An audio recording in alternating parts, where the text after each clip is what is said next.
मत्प्रेया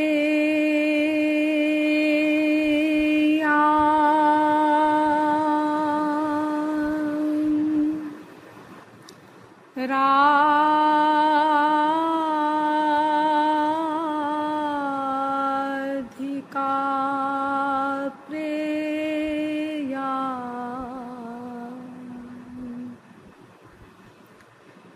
मद्धवो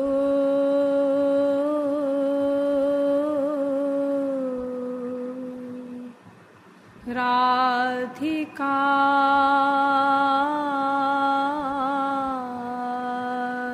धव तस्मादपि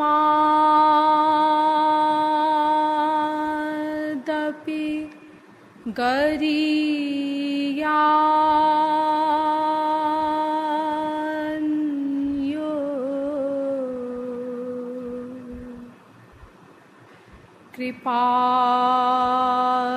कृपालुर्मे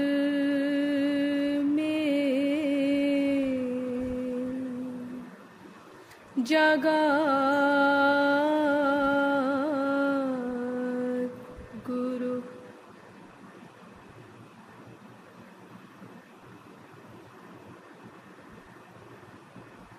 तत्व जिज्ञासु महानुभाव, दैनिक नियमानुसार पहले कुछ देर श्री हरिनाम संकीर्तन कर लीजिए, पश्चात विषय प्रारंभ किया जाएगा। भजो गिरिधर गोविंद गोपाला,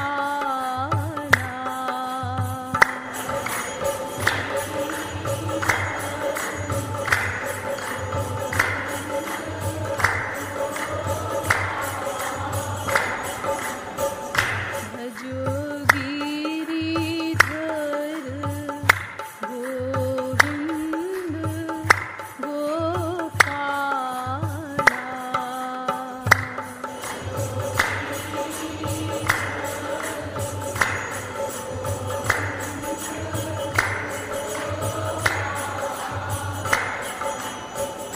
भजो गिरिधर गोविंद गोपाला।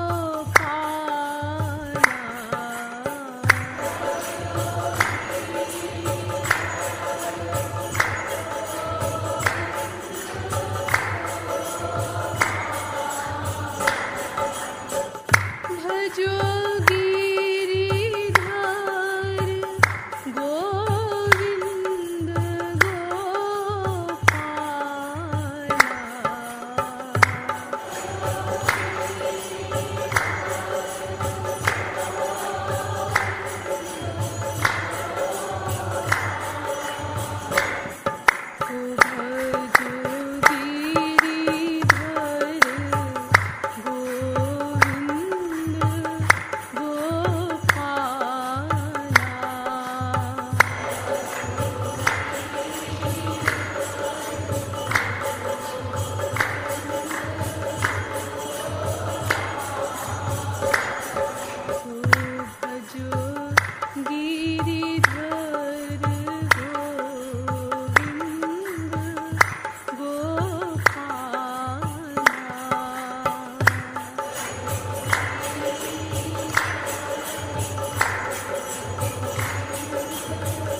बोलिए वृंदावन बिहारी लाल की, बोलिए श्रीमद सतगुरु सरकार की।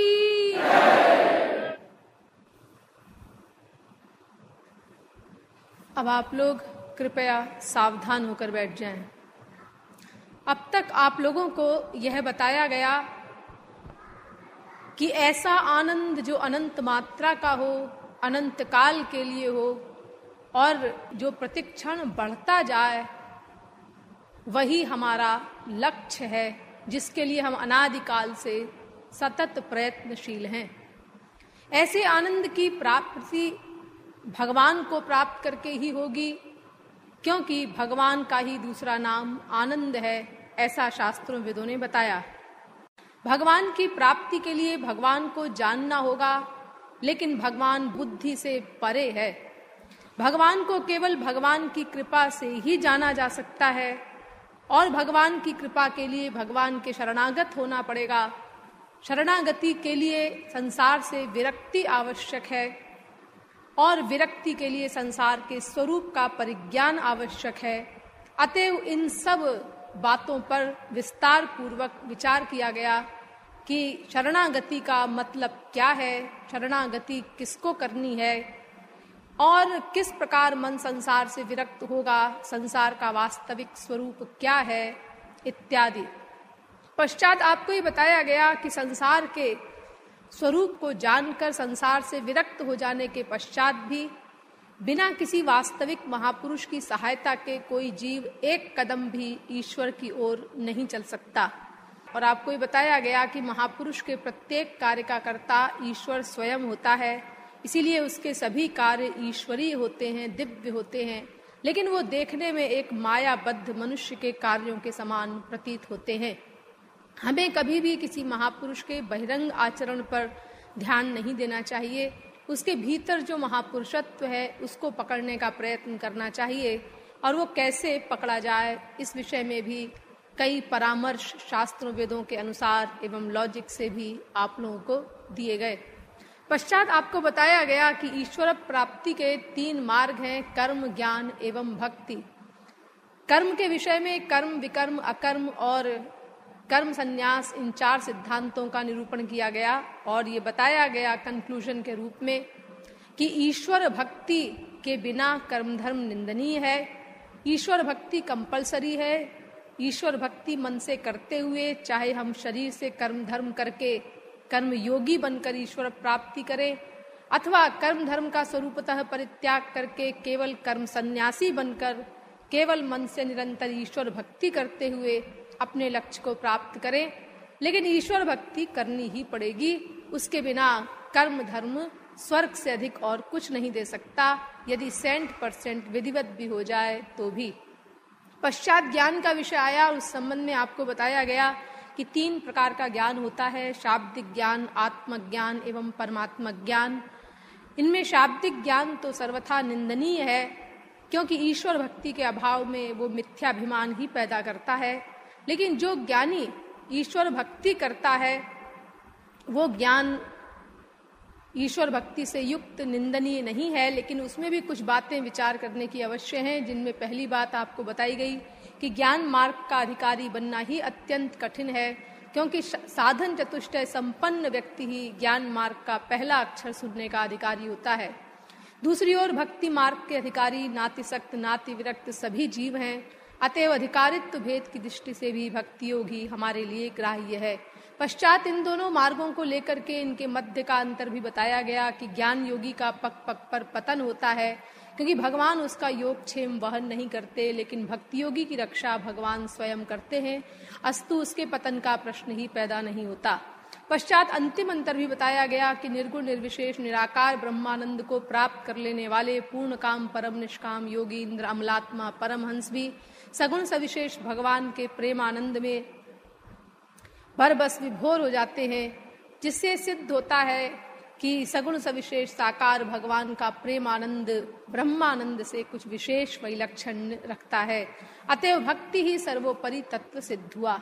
इस भक्ति के विषय में आपको ही बताया गया कि भक्ति भगवान की सबसे अंतरंग शक्ति का नाम है और ये केवल किसी भक्त महापुरुष की कृपा से ही प्राप्त हो सकती है, लेकिन उस कृपा को पाने के लिए हमको साधना भक्ति के द्वारा अंतःकरण शुद्ध करना पड़ेगा।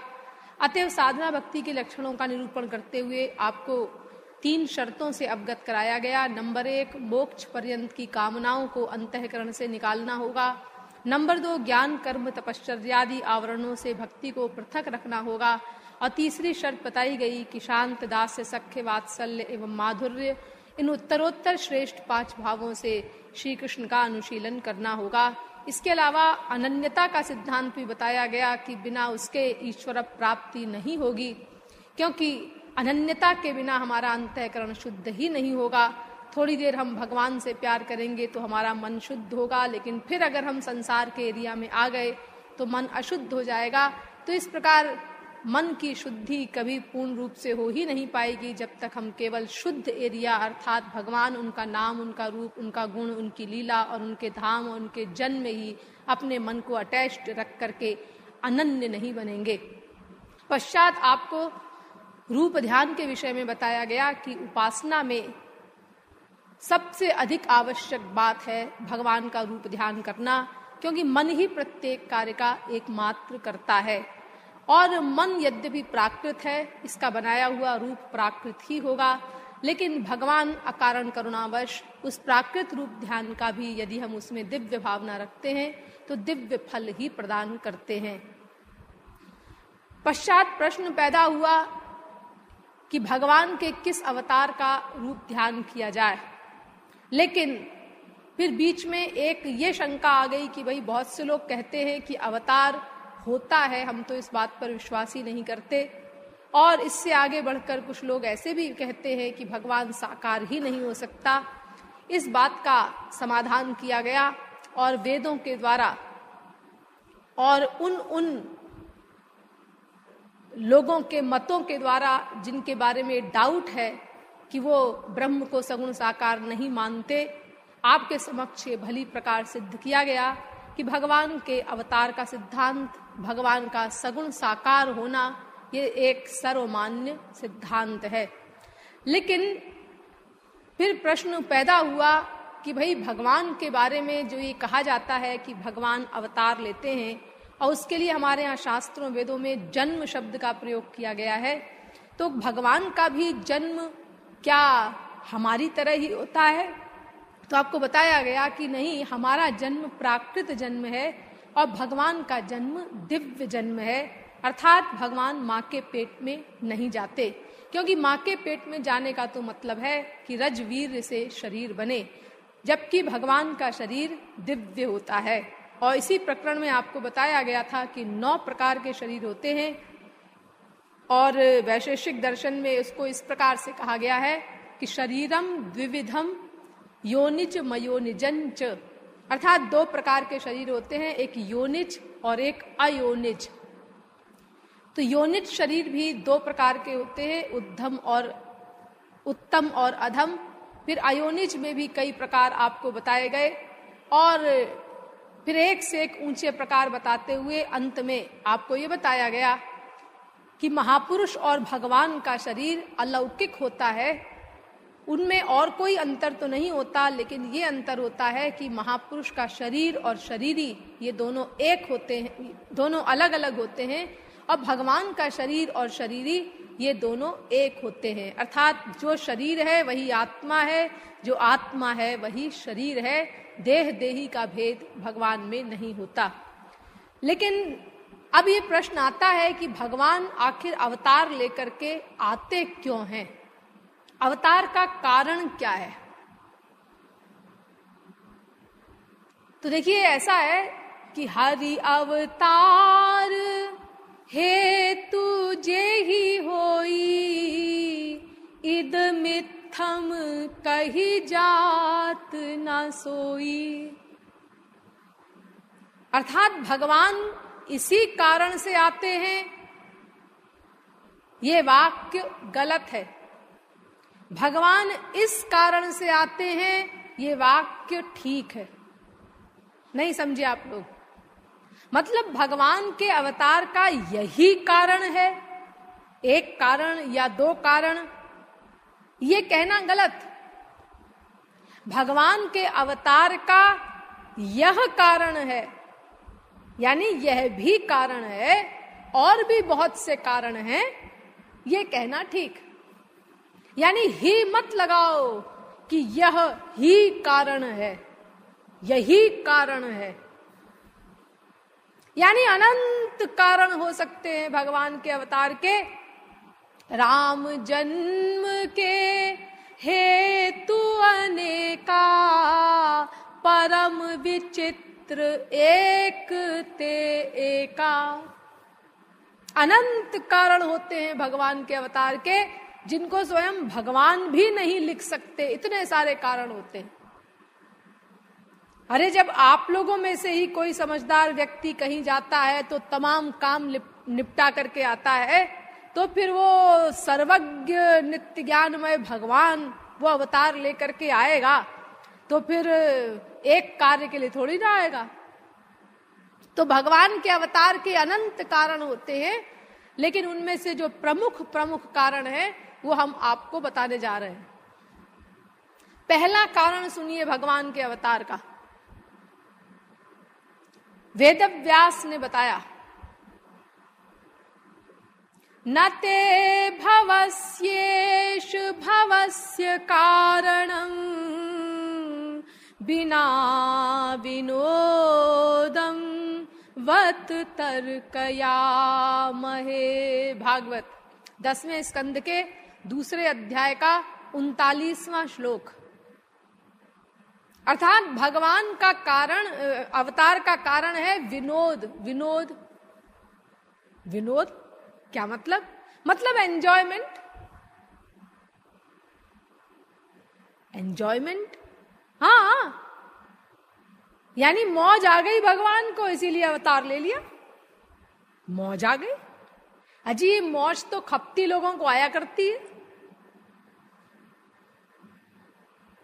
चलो जरा वहां घूम आए, जरा ऐसा कर लें। लेकिन जो नित्य आनंदमय है, नित्य ज्ञानमय है, उसको ऐसी कैसी मौज आ गई कि संसार में आ गया अवतार लेकर के। ये मौज आने की बात तो कुछ समझ में नहीं आती। अरे भागवत में लिखी है भाई, वेदांत भी कहता है लोकवत्तु लीला कैवल्यम। जैसे संसार में कोई राजा होता है, वो एक पार्क बनवा देता है अपने एंजॉयमेंट के लिए, और उस पार्क में बीच बीच में घूमने जाता है। तो ऐसे ही भगवान ने ये अपने विनोद के लिए संसार बनाया, और फिर जैसे वो राजा घूमने जाता है, ऐसे ही भगवान इसमें बीच बीच में अवतार लेकर के आ जाते। लेकिन भाई राजा तो दिन भर काम करता है और एक मायाबद्ध मनुष्य है वो, इसीलिए वो थक जाता है, परेशान हो जाता है, अशांत हो जाता है उसका माइंड। तो वो पार्क में थोड़ी देर घूम आता है तो उसका टेंशन कम हो जाता है। लेकिन भगवान को कौन सा टेंशन है जो उनको कहीं घूमने जाने की जरूरत पड़े, और फिर घूमने भी कैसी जगह? अपना गोलोक छोड़ करके इस सड़े गले मृत्युलोक में। अरे मृत्युलोक तो भगवान के गोलोक के आगे ऐसा है जैसे यूं समझिए कि किसी व्यक्ति को आप ताजा बंगाल का रसगुल्ला खिलाएं, एकदम ताजा, अब वो उसको जबान पे रखे, वाह मजा आ गया, और उसके बाद पाखाने का बना हुआ लड्डू रसगुल्ला दे दे उसको, तो क्या गति होगी उसकी? अरे किसी को उल्टी हो जाएगी तुरंत, किसी का मूड ऑफ हो जाएगा, कोई नाक मुंह बनाएगा, यानी केवल देखने मात्र से ही। यानी इतना बड़ा अंतर है रसगुल्ला और पाखाने में। हाँ अजी ये तो सुनना ही खराब लग रहा है, आप क्या एग्जाम्पल दे रही हैं, गंदी। बहुत से लोग ऐसे सोच रहे होंगे आप लोगों में, लेकिन अब क्या करें, अब आप लोगों को समझाना है तो आप लोगों के संसार से ही तो एग्जाम्पल ली जाएगी। भाई हम लोगों को दिव्य चीज का तो कोई अनुभव है नहीं, तो संसार की एग्जाम्पल से ही तो हमें समझाया जाएगा। देखो तुलसीदास जी ने बहुत सोचा राम कैसे प्यारे लगे, कैसे समझाएं दुनिया वालों को कि राम से किस मात्रा का प्यार होना चाहिए, कैसा होना चाहिए। तो बहुत सोच करके उन्होंने लिखा, कामी ही नारी पियारी जिमी लोभी ही प्रिय जिमी दाम। जैसे कोई घोर कामी पुरुष हो और उसको स्त्री प्रिय लगती है, जैसे कोई घोर लोभी आदमी हो उसको पैसा अच्छा लगता है। क्या एग्जाम्पल दी तुलसीदास जी ने भी। भगवान के प्रेम को समझाने के लिए ये एग्जाम्पल गंदे। लेकिन अब क्या करें तुलसीदास जी या कोई भी महापुरुष, कहां से एग्जाम्पल लाए? मजबूरी में समझाना पड़ता है। और ये देखिए जो मैं एग्जाम्पल दे रही हूं, ये रसगुल्ला और पाखाना की, ये तो रियायत कर रही हूं, मजबूरी में करनी पड़ रही है। क्यों? क्योंकि देखो ये एग्जाम्पल भी सही नहीं बैठती गोलोक और हमारे संसार के कंपैरिजन में, क्योंकि यहां तो रसगुल्ला और वो पाखाना दोनों मटेरियल चीजें हैं, पंच महाभूत की बनी हुई हैं। और भगवान का गोलोक तो दिव्य है, चिन्मय है, अलौकिक है, और हमारा संसार प्राकृत है। इतना बड़ा अंतर है। तो फिर भगवान को भला इस संसार में आने में क्या एंजॉयमेंट होता होगा? क्या अच्छा लगता होगा? एक चीज भी तो अच्छी नहीं है यहां पर, और हम लोग उसी में विभोर होते हैं। हाँ, अरे भाई क्या बगीचा है, और क्या सुंदर लड़की है, और कितना सुंदर आदमी है ये, और क्या पिक्चर है। हम लोग विभोर हो रहे हैं इन्हीं संसार की चीजों में।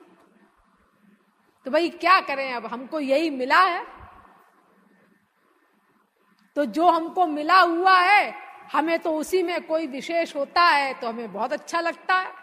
जैसे गधों में खच्चर होता है,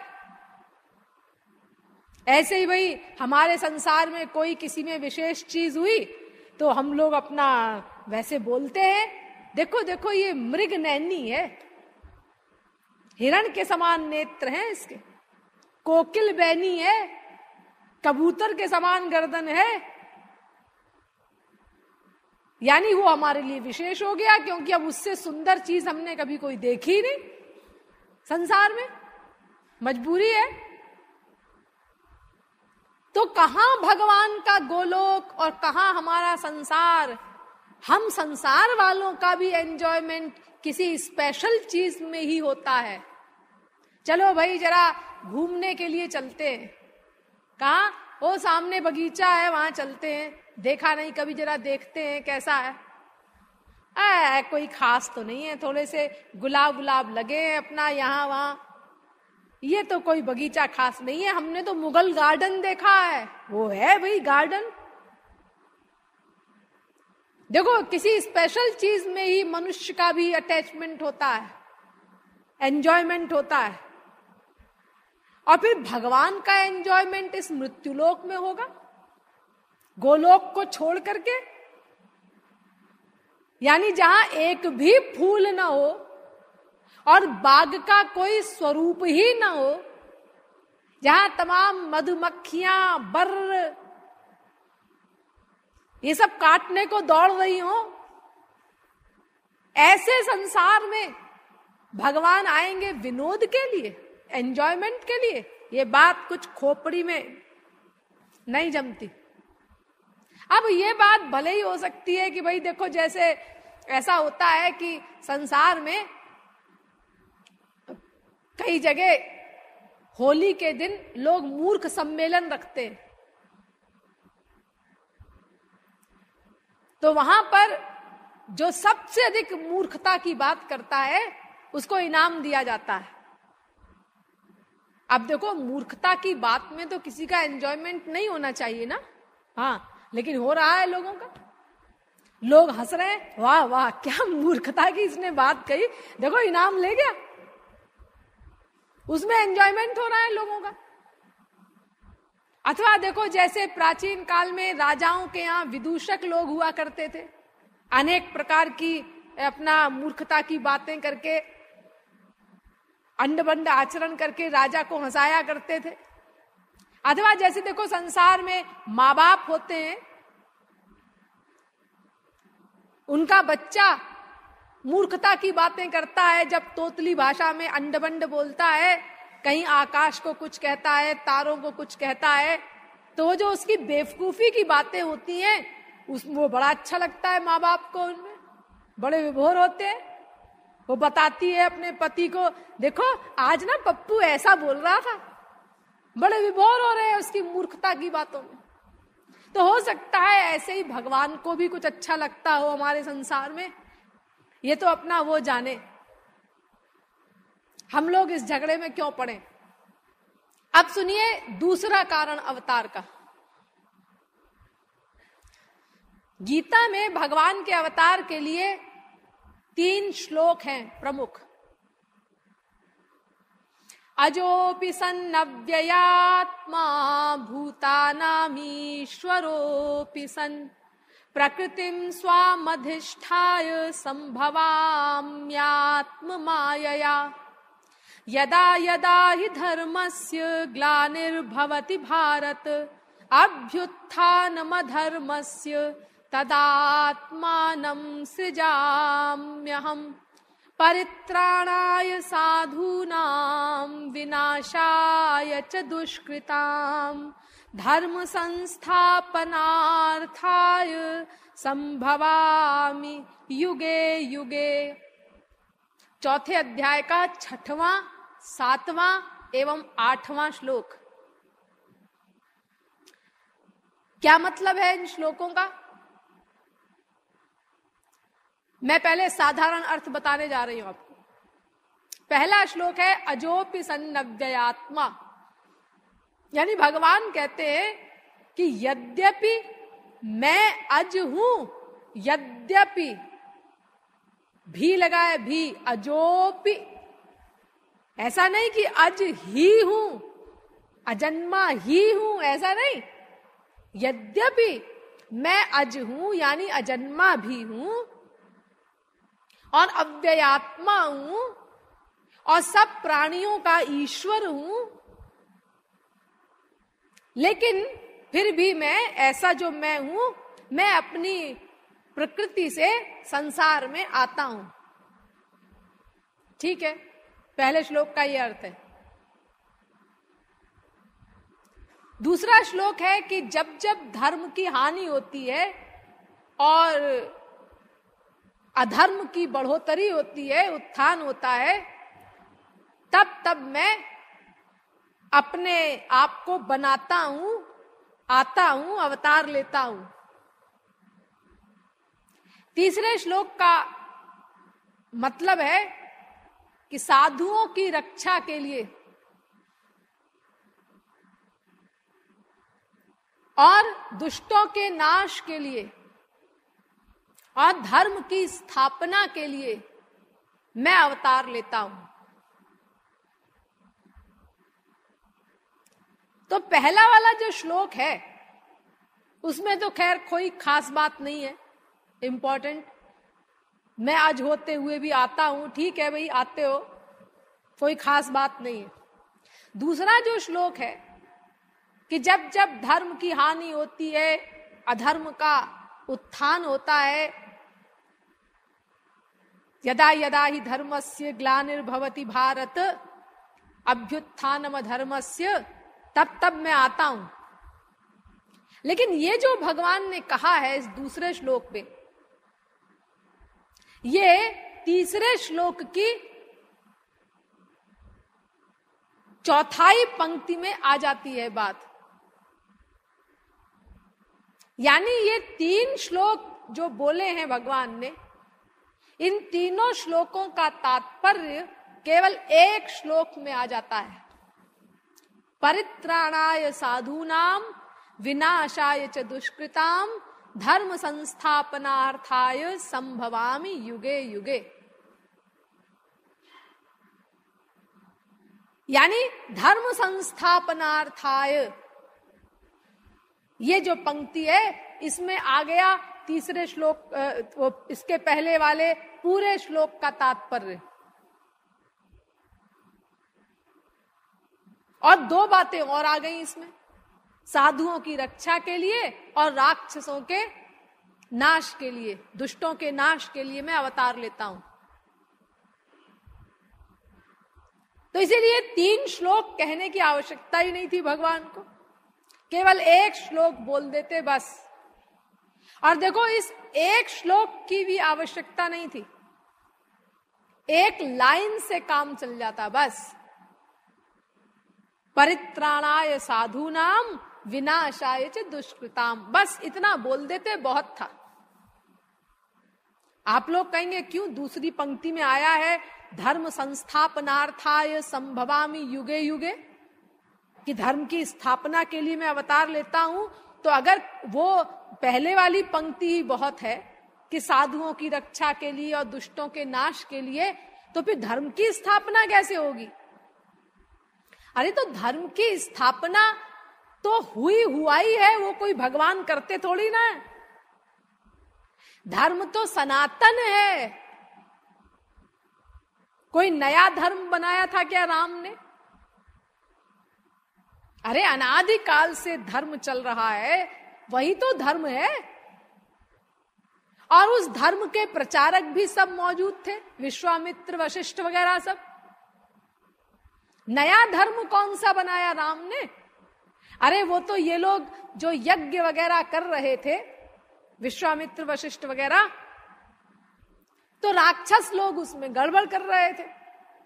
अब राक्षसों को मार दिया तो फिर धर्म की स्थापना तो अपने आप हो ही गई।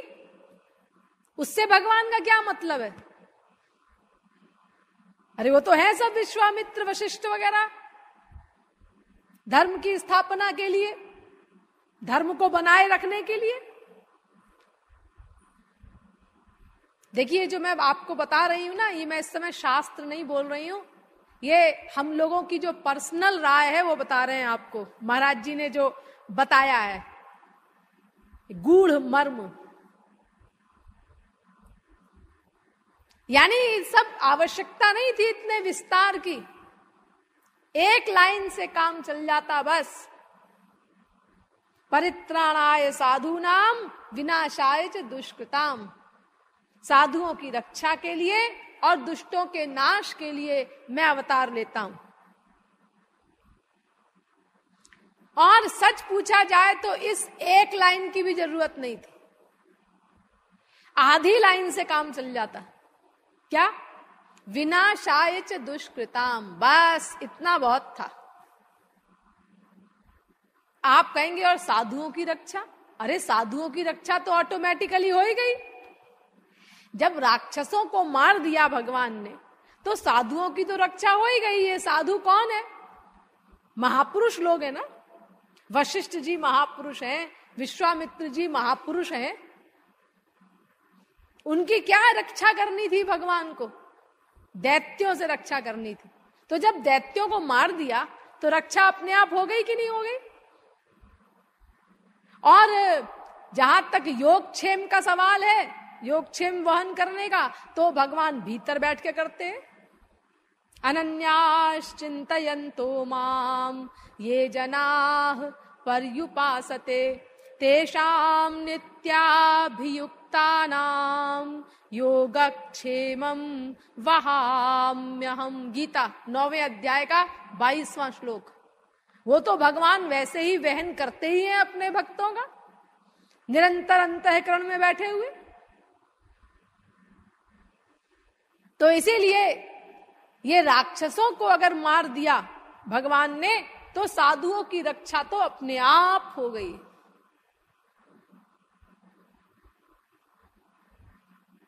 इसीलिए परित्राणाय साधु नाम कहने की भी आवश्यकता नहीं थी, बस इतना बहुत था कि विनाशाय च दुष्कृताम, दुष्टों के विनाश के लिए मैं अवतार लेता हूं।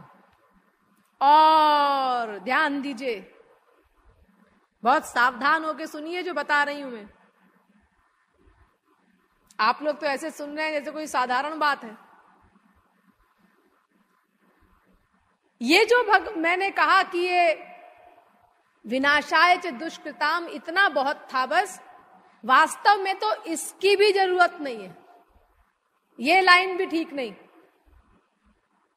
क्या मतलब?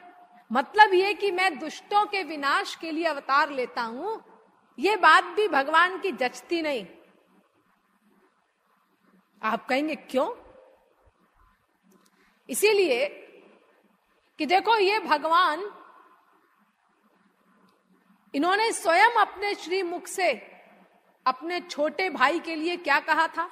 लक्ष्मण जी के लिए जगमहु सखा निसाचर जेते, लक्ष्मण हनई निमिष महु तेते। संसार में अनंत कोटि ब्रह्मांडों में जितने राक्षस हैं, उनको मेरा छोटा भाई लक्ष्मण ही एक निमिष में समाप्त कर देने की शक्ति रखता है। ये स्वयं भगवान राम के शब्द हैं। तो फिर आपको अवतार लेकर के आने की क्या आवश्यकता है?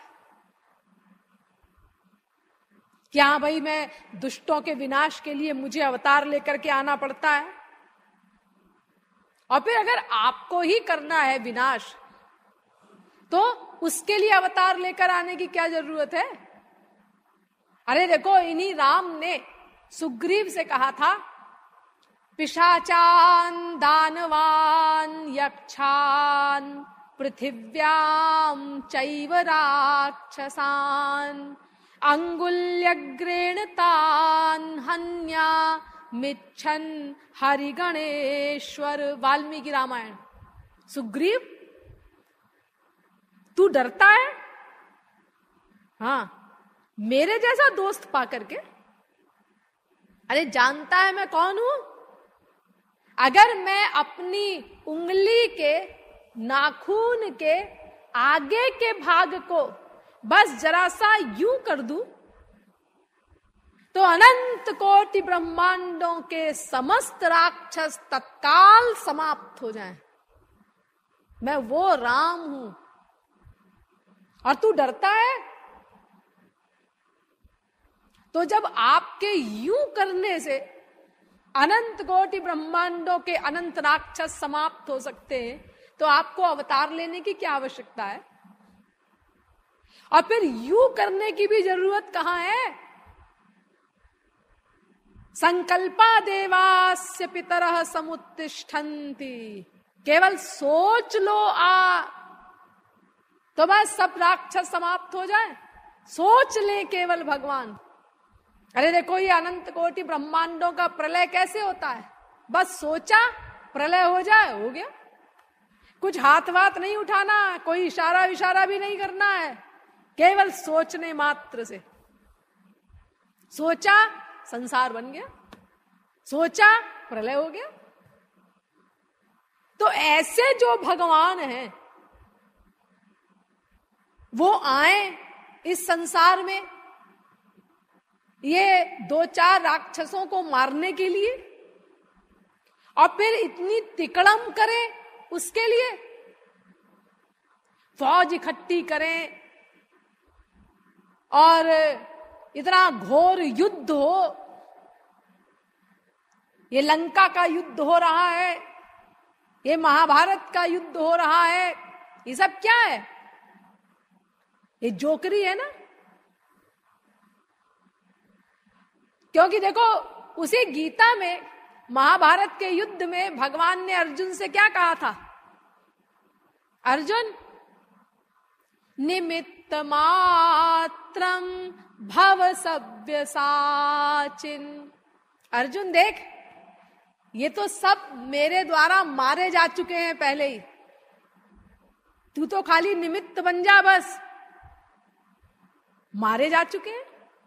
कहां मारे जा चुके हैं? सब खड़े तो है सामने। अरे बुद्धू, समझता ही नहीं। देख मेरा विराट रूप, देख इसमें सब ये मरे हुए हैं ना। हाँ, तो मैं सबको मार चुका हूं पहले ही, तू तो बस खाली बाण चलाए जा, कहीं भी राइट लेफ्ट जहां जाए बाण चलाए जा बस। ये तो मरे हुए हैं सब, निमित्त बन जा केवल तू। जैसे आप लोगों ने देखा होगा ना कि वो रामलीला होती है जब, तो एक लड़का उसमें राम बनता है। तो जो राम बनता है वो रावण को मारने के लिए बाण चलाता है, तो रावण गिर जाता है अपने आप। अरे पिक्चर देखते होंगे आप लोग, एक लड़का हीरो 50 लोगों से लड़ रहा है और यूं हाथ करता है और 5-6 लोग बिना छुए ही गिर जाते हैं। तो भगवान कहते हैं अर्जुन तू तो बस ऐसे ही जैसा आए वैसे बाण चलाए जा ऊट पटांग, केवल एक्टिंग करनी है तुझे, ये सब मेरे द्वारा पहले ही मारे जा चुके हैं। तो फिर ये युद्ध करना और ये सब ये जोकरी तो हुई, और क्या हुई? इतना लंबा चौड़ा नाटक करें वो भगवान रावण को मारने के लिए, समुद्र पर पुल बांधा, उसके बाद सारी फौज को लेकर, पहले तो सारी फौज इकट्ठी की, इतनी सुग्रीव की सहायता ली, फिर समुद्र पर पुल बांधा गया, फिर सारी फौज लंका में गई, फिर इतना घोर युद्ध हुआ, और उसके बाद भी रावण मर ही नहीं रहा है, परेशान हो गए भगवान। तब विभीषण ने कहा कि देखिए इसकी नाभि में अमृत है, वहां बाण मारिए आप, तब ये मरेगा। तो पहले क्यों नहीं बताया था तुमने? अब बाण मारा, अब मरा हो रावण। यानी इतना सब नाटक करे ये भगवान एक रावण को और 2-4 राक्षसों को मारने के लिए। ये बात कहीं जचती है जो कह रहे हैं विनाशाय च दुष्कृताम, मैं दुष्टों को मारने के लिए आता हूं अवतार लेकर के। और फिर दूसरी बात ये बताओ कि ये भगवान ने जिनको भी मारा राक्षसों को, ये कहां गए? भगवान के लोक में। हतारी गतिदायक, भगवान जिसको मारेंगे वो उनके लोक में जाएगा। तो क्यों जी, ये कौन सी बात हुई कि जो इतने पाप करे, बहुत बड़ा पापी हो, उसको तो मारने के लिए भगवान आए अवतार लेकर के, और उसको मार करके अपना लोक दे दे, और हम लोगों का उद्धार नहीं करते? अरे हम लोग भी तो राक्षसी हैं, माना कि रावण से थोड़े कम होंगे, लेकिन अनंत पाप तो किए हम भी बैठे हैं। अरे अभी तो हम लोगों को यही नहीं पता कि पाप की परिभाषा क्या है, पाप कहते किसको है।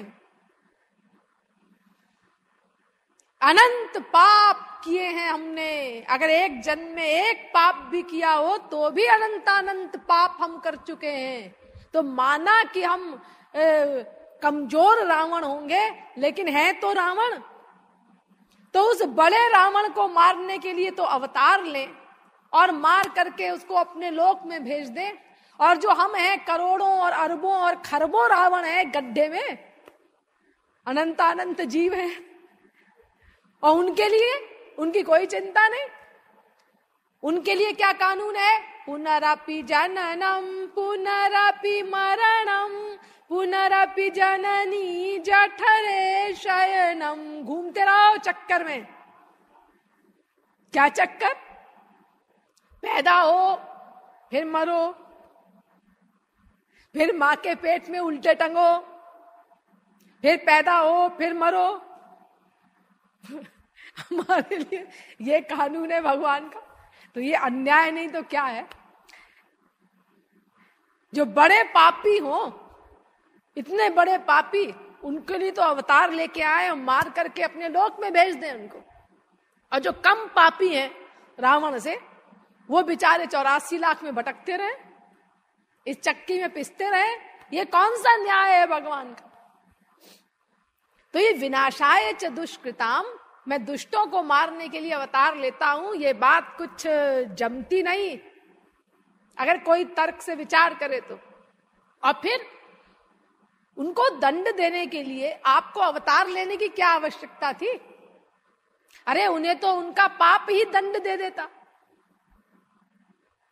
क्योंकि कौन सा ऐसा दुष्कर्म कोई कर सकता है जो हमारे शास्त्रों में न लिखा हो, और जिसके दंड स्वरूप ये न लिखा हो कि ऐसा करने से ये नरक मिलेगा। अरे कितना ही कोई अनाचारी, दुराचारी, भ्रष्टाचारी, पापाचारी कुछ भी हो, सब पाप लिखे हुए हैं हमारे यहाँ शास्त्रों में, और किस पाप से क्या नरक मिलेगा ये सब लिखा हुआ है। 28 प्रकार के नरक, 29 प्रकार के नरक होते हैं ना।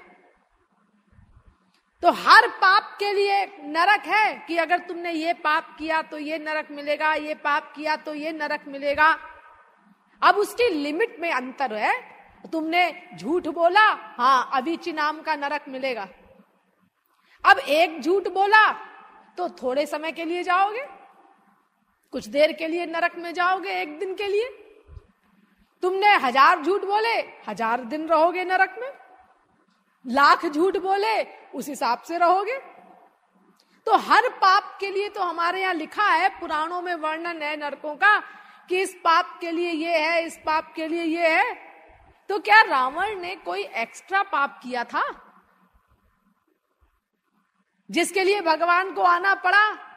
उसके लिए दंड निर्धारित नहीं किया गया था शास्त्रों में कि भाई इस पाप का दंड तो आज तक लिखा ही नहीं गया।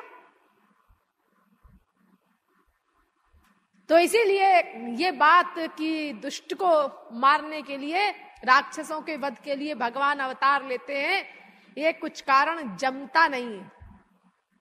ठीक है, भगवान ने लिखा है, कहा है, सम्मान करिए उनका, मान लीजिए, लेकिन ये जचती नहीं कुछ खोपड़ी में बात। अब सुनिए अगला कारण, बढ़िया कारण भगवान के अवतार का, वो भागवत में बताया गया है। तथा परमहंसानां मुनीनां अमलात्मनां भक्ति योग विधानार्थम कथम पश्येमहि स्त्रियः। भागवत का श्लोक है, कुंती कह रही है भगवान से। देखिए ये भागवत की फिलॉसफी मैंने पहले भी आपको बताया था। गीता की फिलॉसफी का जहां एंड आ जाता है, वहां से भागवत की फिलॉसफी प्रारंभ होती है। गीता अज्ञान से समाप्त हो, अज्ञान से प्रारंभ होती है और ज्ञान पर समाप्त होती है। और भागवत ज्ञान की चरम सीमा पर पहुंचे हुए शुकदेव परमहंस से प्रारंभ होती है।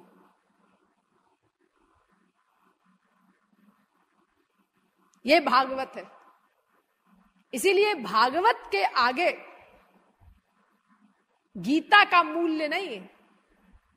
अगर कोई भागवत का रसिक हो और उसके आगे अगर आप गीता की बात करें और वो नेचुरलिटी में हो, तो ऐसे सुनेगा और ऐसे देखेगा आपकी ओर, जैसे किसी अमीर के आगे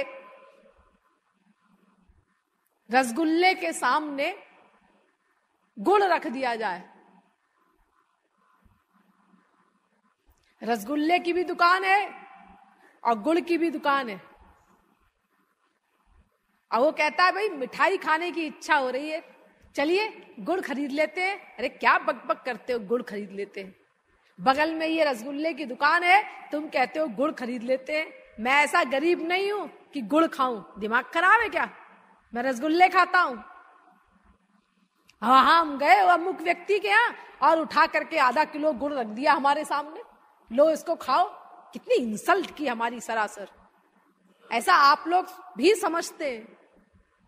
तो ऐसे ही जैसे रसगुल्ले के आगे गुड़ है, ऐसे ही है ये भागवत के आगे गीता। लेकिन ये मैं रसिकों की दृष्टि से बता रही हूं। ये हम लोगों के लिए तो गीता सबसे इंपॉर्टेंट है, प्रवेशिका के लोगों के लिए। क्योंकि भागवत के अधिकारी कितने हैं? अरे पहले तो हमको अधिकारी बनना होगा भागवत पढ़ने का, और उसके लिए हमको विरक्ति करनी होगी।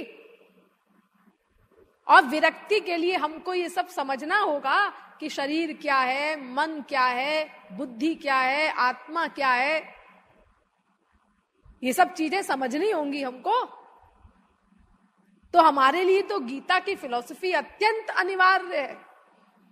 लेकिन मैं रसिकों की दृष्टि से बोल रही हूं कि भागवत के आगे गीता की फिलॉसफी उनको रुचिकर नहीं है।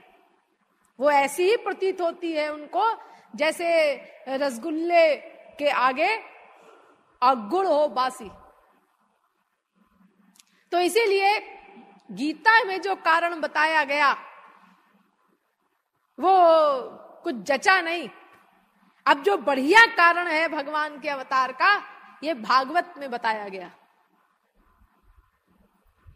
कुंती कह रही है भगवान से, तथा परमहंसानां मुनीनां अमलात्मनां भक्ति योग विधानार्थं कथम पश्ये महिस्त्रियः। अर्थात हे श्री कृष्ण, हम स्त्रियां भला आपके रूप को क्या जानेंगी, क्या देखेंगी, क्या समझेंगी, आपके रूप में क्या चमत्कार है, इस बात को तो परमहंस लोग जानते हैं। यानी परमहंसों को श्री परमहंस बनाने के लिए भगवान का अवतार होता है। परमहंस और श्री परमहंस, ये दो चीज हो गई ना। जैसे हम समझिए कि एक होता है महाराज और एक महाराज जी या श्री महाराज, उसमें अंतर हो गया ना। महाराज माने खाना बनाने वाला, रसोइया, और श्री महाराज या महाराज जी हम महापुरुषों को कहते हैं ना। देखो अपने महाराज जी को सब लोग बोलते हैं ना, पूरी इंडिया के लोग, विदेश के लोग, सब सत्संगी, सब भक्त दिन भर महाराज जी करते रहते हैं। अब अगर खाली महाराज बोले कोई तो महाराज जी ध्यान ही नहीं देंगे उधर, क्योंकि उनको हमेशा महाराज जी सुनने की आदत पड़ी हुई है। वो सोचेंगे तुम खाली महाराज बोलोगे तो कि कोई बुला रहा होगा किसी रसोइये को। तो देखो महाराज और एक जी लगा देने से महाराज जी कितना बड़ा अंतर हो गया ना। हाँ, तो ऐसे ही परमहंस और श्री परमहंस, इनमें अंतर है। तो परमहंसों को श्री परमहंस बनाने के लिए भगवान का अवतार होता है। यानी वो परमहंस जो ब्रह्म में एकत्व प्राप्त करने के लिए जा रहे थे, आनंद से अनंत काल के लिए वंचित होने जा रहे थे, पत्थर बनने जा रहे थे। क्योंकि एक बार अगर लीन हो गए भगवान में तो अनंत काल के लिए आनंद से वंचित हो गए। क्यों? इसीलिए कि अंतःकरण की ही निवृत्ति हो गई। ज्ञानी अंतःकरण की ही निवृत्ति कर देता है कि भाई इस अंतःकरण ने हमको बहुत तंग किया अनादिकाल से, अब हमको इससे छुट्टी मिलनी चाहिए। तो उसकी इच्छा अनुसार उसको उस मुक्तावस्था में अंतःकरण से छुट्टी दे दी जाती है। इसलिए बेचारा आनंद का उपभोग ही नहीं कर सकता, सदा के लिए आनंद से वंचित हो गया, पत्थर बन गया। तो जो एकत्व प्राप्त करने जा रहा था, ऐसा वो ज्ञानी, ऐसा वो परमहंस, भगवान के अवतार ने उसको प्रेमानंद में सराबोर कर दिया अनंत काल के लिए। यानी ये बड़े बड़े परमहंस जनकादिक, व्यासादिक, शुकादिक, जो अंतःकरण की उपाधि पर निर्विकल्प समाधि में उस ब्रह्मानंद का अनुभव कर रहे थे, वो उसी में लीन हो जाते, सदा के लिए पत्थर बन जाते, अंतःकरण निवृत्त हो जाता उनका, और भगवान ने अवतार लेकर के उन पर कृपा की, निराकार ब्रह्म के उपासकों को, निराकार ब्रह्म के उपासकों पर। यानी वो जो ये समझ रहे थे कि अब हम उधर पहुंच गए, अब इससे बड़ी और कोई चीज नहीं है, अंतिम चीज है ये, तो भगवान ने अवतार लेकर के उनको एक चपत लगाई कि ये अंतिम चीज नहीं है। ये ठीक है कि तुम मुक्त हो गए, लेकिन मुक्त होना माने क्या? माया की बेड़ी कट जाना, दुखों से छुट्टी मिल जाना। बस माया समाप्त हो गई, माया की जड़ कट गई। हाँ, तो जिस माया के कारण हम दुखी थे अनादिकाल से, वो दुख हमारे समाप्त हो गए। हाँ, लेकिन तुम्हें मिला क्या? खाली दुख समाप्त हो गया, आनंद मिला तुमको? नहीं, आनंद तो नहीं मिला। तो फिर क्या मिला? अरे यहां का जगत समाप्त हो गया, बस। उधर का जगत तो नहीं मिला ना तुमको। जब उधर का भी जगत मिल जाए तुमको, यहां का जगत समाप्त हो और उधर का जगत मिल जाए, तब समझो कुछ मिला है हमको। तो ऐसे उन ब्रह्मानंदियों को, जो उसी को अंतिम चीज समझ रहे थे, भगवान ने प्रेमानंद प्रदान करके ये बताया कि देखो, ये अंतिम चीज है। अब बोलो तुम कि तुम्हें कुछ मिला है। जब तक वो प्रेमानंद ना मिले, तब तक मत बोलो कि हमको कुछ मिला है। अब मिला, यहां का जगत खत्म हुआ दुखमय, वहां का जगत मिला आनंदमय। तो अगर भगवान का सगुण सविशेष साकार रूप में अवतार न हुआ होता, तो उन परमहंसों को कभी प्रेमानंद न मिल पाता, और वो हमेशा यही गलत बात बोलते रहते कि ब्रह्मानंद ही अंतिम चीज है, और सदा सदा के लिए ब्रह्म में लीन होकर के उस प्रेमानंद से वंचित हो गए होते। तो उन पर कृपा करने के लिए भगवान का अवतार हुआ, ये कारण बता रही है कुंती। ये कारण बढ़िया कारण है। और बाकी जितने हैं, राक्षसों को मारना और ये सब, ये तो औपचारिक कारण है। क्योंकि ईमानदारी से अगर पूछा जाए तो राम ने किसको मारा? रावण को मारा। हाँ, ये रावण को रावण किसने बनाया था? भगवान ने ही बनाया था। ये कौन है रावण? ये भगवान के लोक का पार्षद, ये जय विजय पार्षद हैं भगवान के लोक के। वो ही आए थे रावण कुंभकर्ण बन करके। और उनको किसने बनाया? ये रावण कुंभकर्ण, ये भगवान ने। भगवान ने कहा भाई खुजाल चल रही है, खुजाल चल रही है। क्यों? उस दिव्य चिन्मय देह में खुजाल चल रही है। कोई जर्म्स आ गए थे क्या कहीं बाहर से, खुजली होने लगी, कोई इन्फेक्शन वगैरह हो गया भगवान को, उसमें खुजाल कैसी? अरे खुजाल का मतलब समझो भाई, खुजाल माने संकल्प। भगवान को संकल्प हुआ। क्या संकल्प हुआ? युद्ध करना चाहिए, कुश्ती लड़नी चाहिए। और लो, ये भी कोई संकल्प करने की चीज है? ये संकल्प तो करते नहीं कि सब जीवों का उद्धार हो जाए, और ये संकल्प करते हैं कि कुश्ती लड़नी चाहिए, युद्ध करना चाहिए। अच्छा तो जी युद्ध करें तो किससे करें? कमजोर से? नहीं नहीं, जो हमारे बराबर हो शक्तिशाली, उससे। तब तो आनंद आएगा युद्ध करने का। तो भाई हमारे बराबर शक्तिशाली कौन है? हमारा जन। तस्मिन् तज्जने भेदा भावात, नारद भक्ति सूत्र। भगवान और महापुरुष इन दोनों में बराबर शक्तियां होती हैं, इसलिए कोई भेद नहीं। तो उन्हीं के साथ युद्ध करना चाहिए। तो फिर क्या करें? इनको बनाओ राक्षस, जय विजय को। अब कैसे बनाए राक्षस? तो महापुरुषों के गवर्नर भगवान ही होते हैं। तो भगवान ने क्या किया कि सनकादिक परमहंसों के मन में प्रेरणा दी, उनसे कहा चलो बैकुंठ मेरे दर्शन करने के लिए। वो चल दिए बैकुंठ।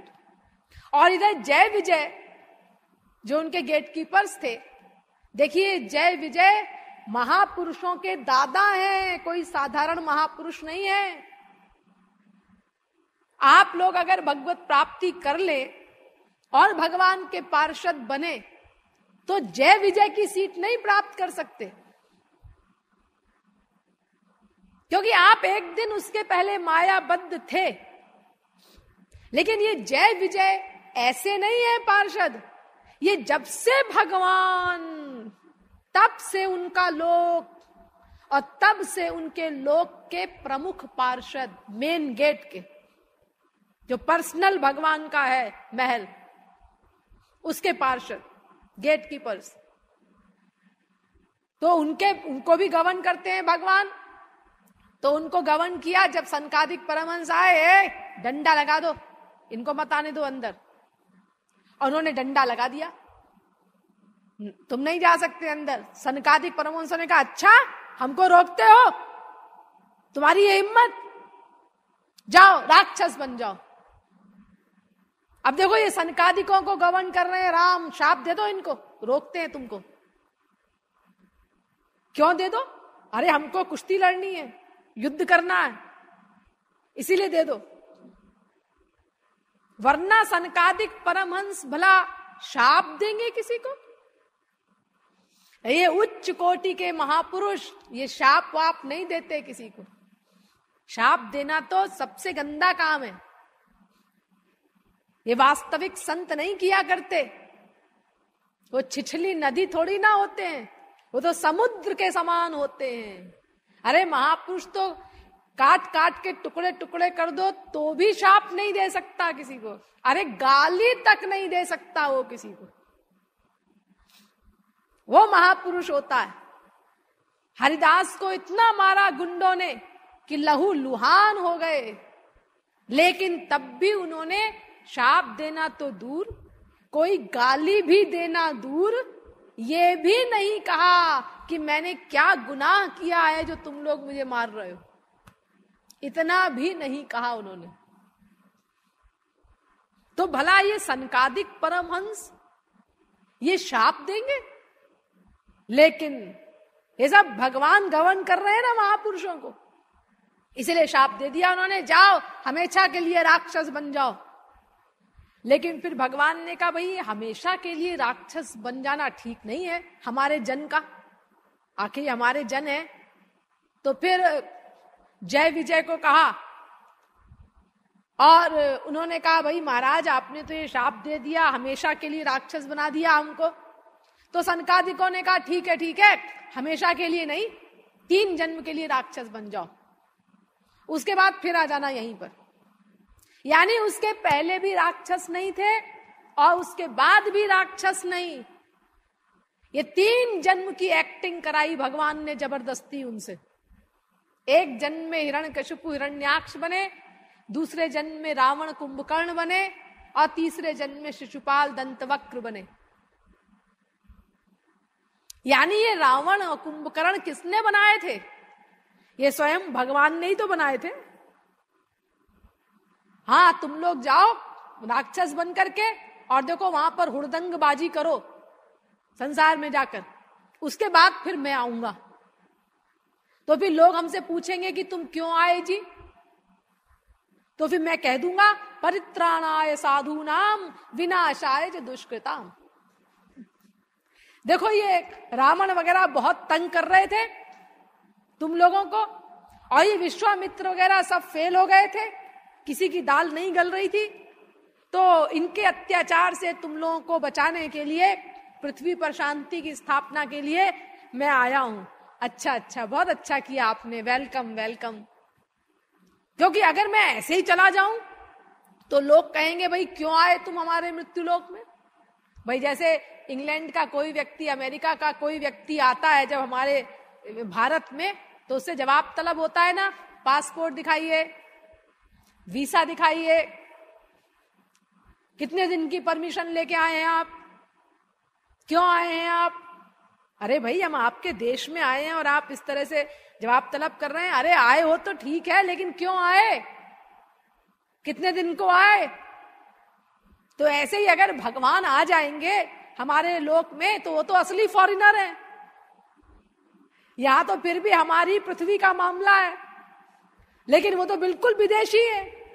तो वो जब आएंगे हमारे देश में, हमारे लोक में, तो लोग पूछेंगे ना, भाई क्यों आए तुम? तुम्हारा लोक अलग है, हमारा लोक अलग है। हमें तो अपने लोक में कभी बुलाते नहीं, हमारे लोक में तपाक से चले आए। क्या जरूरत थी तुम्हें यहां आने की? अरे हम लोग तो यहाँ इसीलिए आते हैं कि भाई अपने गुनाहों का दंड भोगने के लिए आते हैं, और मानव देह मिला है, तुम्हारी भक्ति के लिए आए हैं। तुम किस लिए आए हो? तुम्हें क्या जरूरत थी आने की? तो भगवान ने कहा, भाई पहले से पूरी पिक्चर तैयार करके और फिर चलो। तो लोग कहेंगे तो हम कह देंगे कि हम इसीलिए आए। यानी ये सब बच्चों को समझाने वाली बातें हैं, ऐसे ही औपचारिक बातें।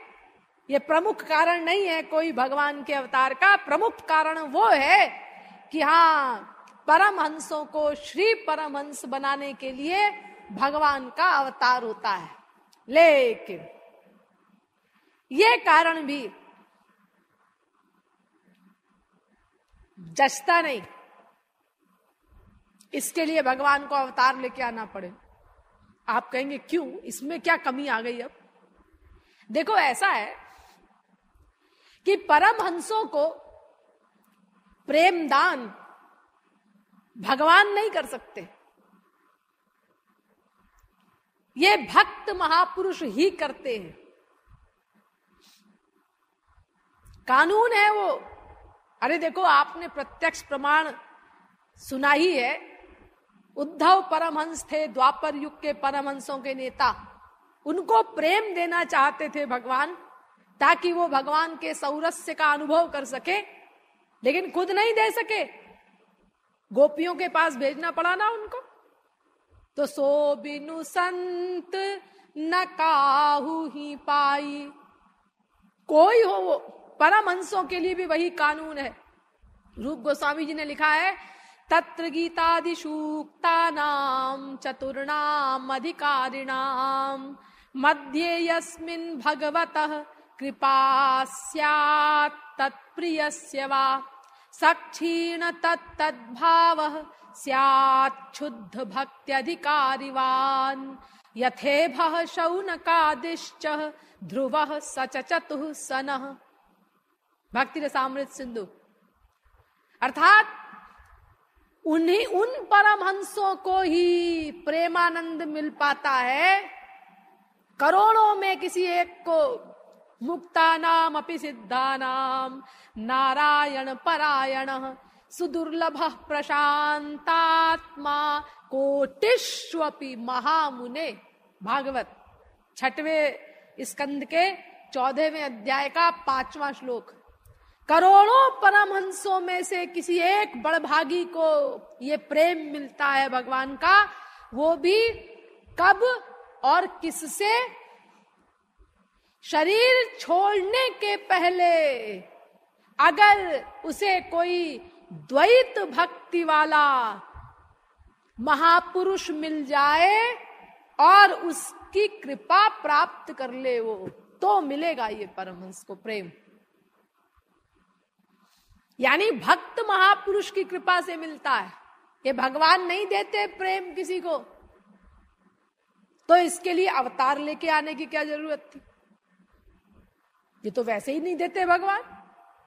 और रही दर्शन देने की बात, तो दर्शन तो देखो जैसे भक्तों को होते ही रहते हैं बीच बीच में, बिना अवतार के भी, ऐसे ही ज्ञानियों को भी होते। उसके लिए अवतार लेके आने की क्या जरूरत थी? इसलिए ये कारण भी कुछ खास नहीं। अब चौथा कारण सुनो। मर्त्यावतारस्त्विह मर्त्य शिक्षणम् रक्षो वधायैव न केवलं विभोः कुतोऽन्यथा स्याद्रमतः स्व आत्मनः सीता कृता निव्यसनानीश्वरस्य। भागवत। अर्थात मनुष्यों को शिक्षा देने के लिए भगवान का अवतार होता है।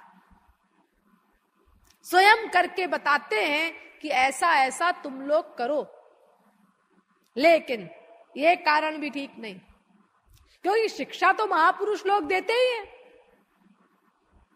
उसके लिए भगवान को अवतार लेकर आने की क्या आवश्यकता है? इसलिए ये सब कारण भगवान के अवतार के जचते नहीं है। अब सुनिए, जो मेन कारण है भगवान के अवतार का, क्या है मेन कारण? देखिए, भगवान का अवतार हो या कोई भी कार्य हो भगवान का, बहुत ध्यान से सुनिए। ये जो मैं बताने जा रही हूं फिलॉसफी,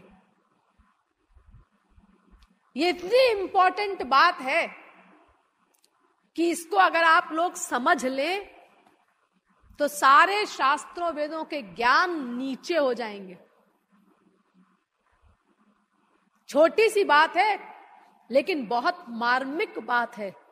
इसीलिए यद्यपि मैं पहले भी समझा चुकी हूं इस बात को, लेकिन फिर से डिटेल में समझाने जा रही हूं। देखिए, दो प्रकार की पर्सनैलिटी होती है। एक होती है मायाबद्ध पर्सनैलिटी, यानी मायाधीन, और एक होती है माया से परे वाली पर्सनैलिटी, मायाधीश भगवान और मायातीत महापुरुष लोग। तो मायाधीन जीव आनंद की प्राप्ति के लिए ही अनादिकाल से सतत प्रयत्नशील है, क्योंकि वो भगवान का अंश है। भगवान आनंद स्वरूप है, हर अंश अपने अंशी से ही प्यार करता है। इसीलिए जब तक उसको अपना अंशी, वो दिव्यानंद रूपी भगवान नहीं मिल जाएगा, तब तक वो 1 सेकंड के करोड़वें भाग के लिए भी अपने आनंद को खोजने के अलावा और किसी लक्ष्य से कार्य नहीं कर सकता। इसीलिए कोई भी मायाबद्ध जीव किसी दूसरे व्यक्ति के लिए कुछ भी नहीं कर सकता। वो जो कुछ करेगा वो अपने लिए ही करेगा। लेकिन जिसको आनंद मिल गया, भगवान को पा लिया, उसको महापुरुष बोलते हैं। जो स्वयं आनंद स्वरूप है उसको भगवान कहते हैं। इसीलिए भगवान और महापुरुष, ये दोनों, इन्हें कुछ पाना शेष नहीं है। और जब कुछ पाना शेष नहीं, तो ये अपने लिए कोई वर्क कर ही नहीं सकते। इसीलिए ये कुछ भी करेंगे तो वो दूसरे के लिए ही होगा। वहां भी ही लगा दो। मायाबद्ध जीव जो कुछ करेगा वो अपने लिए ही करेगा। मायाधीश भगवान और मायातीत महापुरुष जो कुछ करेंगे वो दूसरे के लिए ही करेंगे, अपने लिए कुछ कर ही नहीं सकते। उनकी अवस्था तो ऐसी हो गई, यूं समझो कि जैसे कोई व्यक्ति है, उसको क्लोरोफॉर्म सुंघा दिया आपने, अब वो पड़ा है मूर्छित, अब वो कुछ नहीं कर रहा है, कुछ नहीं कर सकता उस अवस्था में। अब चाहे आप उसका शरीर काट डालिए, वो पड़ा है अपना। ऐसी अवस्था हो जाती है जब कोई भगवान को पा लेता है। गुणातीत स्थित प्रज्ञो विष्णु भक्तश्च कथ्यते एतस्य कृतकृत्यत्वाच्छास्त्रमस्मान् निवर्तते। गीता, कृत्य हो गया वो। कृत्य माने करना और कृत माने कर चुका, करना कर चुका। क्योंकि जिस आनंद को पाने के लिए वो वर्क कर रहा था वो आनंद मिल गया तो करना समाप्त। तस्य कार्यम न विद्यते गीता, वो कुछ नहीं कर सकता। वो अगर कुछ करेगा तो दूसरे के लिए ही करेगा। सीधी सीधी बात। इसीलिए जितने कार्य भगवान ने किए, शांडिल्य ने लिखा मुख्यम तस्य ही कारुण्यम। देखो, अगर ये फिलॉसफी हमारी दिमाग में बैठ जाए, ये जो मैंने अभी आपको बताई, अगर ये बैठ जाए हमारे दिमाग में तो हमारी सारी शंकाएं खत्म हो जाएं। भगवान के प्रति जो शंकाएं होती हैं उनको पूछते रहते हैं ना हम लोग, रामायणी आते रहते हैं शहरों में, आप लोग उनके पास जाते हैं, क्या पूछते हैं? राम ने ऐसा क्यों किया? श्री कृष्ण ने ऐसा क्यों किया? क्यों किया? क्यों किया? ये क्यों लगाते हैं? यानी शंका हो रही है आपको। हाँ, तो ये सारी शंकाएं समाप्त हो जाएंगी अगर ये फिलॉसफी आप दिमाग में बैठा लें कि भगवान और महापुरुष अपने लिए कुछ कर ही नहीं सकते। सीधी सीधी बात।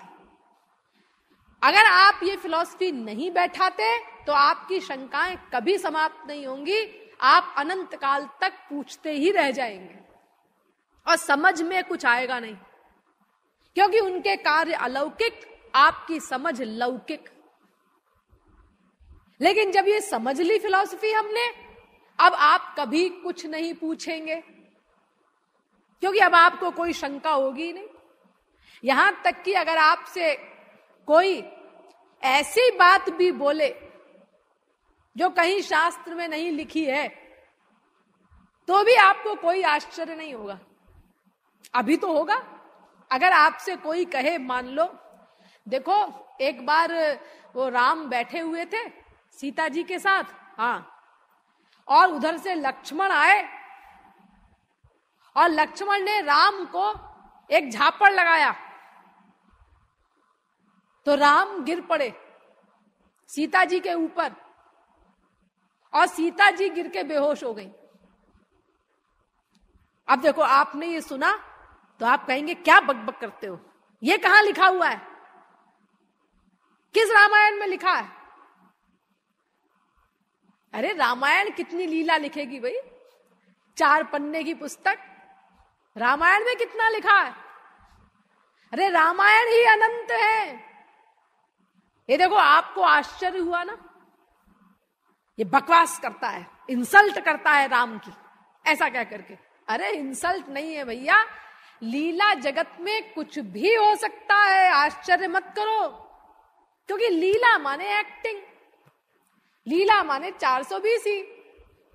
जैसे स्टेज पे लीला होती है, उसमें कुछ भी लीला हो सकती है, ऐसे ही तो लीला क्षेत्र है। तो लीला क्षेत्र में जैसी मौज आ गई भगवान को, संत को, वैसी लीला कर ली, कोई प्रतिबंध थोड़ी ना है उनके ऊपर। लेकिन इतना समझे रहो कि उनकी जो भी लीला होगी, जो भी कार्य होंगे, वो केवल जीव कल्याण के लिए ही होंगे।